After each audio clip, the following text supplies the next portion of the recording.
அதிமுகவும் தாவேகா கூட்டணி விரும்புறாங்க, எங்க கூட்டணிக்கு வருவாருன்னு நேரடியாக அழைப்பு விடுக்கிறாங்க. ஏங்க அவங்க ஏடிஎம்கேங்கிறது புரட்சி தலைவி அம்மா அவர்கள் உருவாக்கின ஒரு மாபெரும் எம்ஜிஆர் அவர்கள் உருவாக்கி அம்மா அவர்கள் பாதுகாக்கப்பட்டு என்னை போன்றவர்களுக்கு அரசியல் அடையாளம் கொடுத்த ஒரு கட்சி.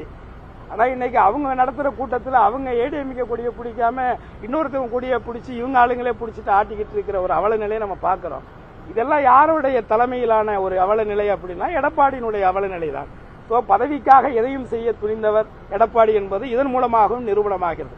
தனக்கான ஒரு மாபெரும் இயக்கத்தை ஒரு எந்த விதமான ஒரு கட்டமைப்புமே இல்லாத ஒரு காட்டாரை போன்ற ஒரு வெள்ளப்பெருக்காக ஓடுகின்ற ஒரு ரசிகர் கூட்டத்தை நம்பி அவங்க கையில இவங்களே செட் பண்ணி அவங்க கொடியை எடுத்துக்கிட்டு இவங்க கூட்டத்தில் ஆட்டிக்கிட்டு அவர் இருக்காங்க இவங்க இருக்காங்கன்னு இப்படி ஒரு அவலமான ஒரு சூழலை நினைச்சு ஏடிஎம்கே தொண்டர்கள் ரொம்ப குமுறிக்கிட்டு இருக்காங்க. நிறைய பேர் எங்கிட்டே பேசுறாங்க, ரொம்ப வேதனைப்படுறாங்க. ஆனா இதுக்கெல்லாம் முதல் காரணம் எடப்பாடி தான். அவருடைய சுயநலத்திற்காக அந்த கட்சியை கூட அடமானம் வச்சுட்டு போனாலும் போவார். அதுல ஒன்னும் ஆச்சரியப்படுது.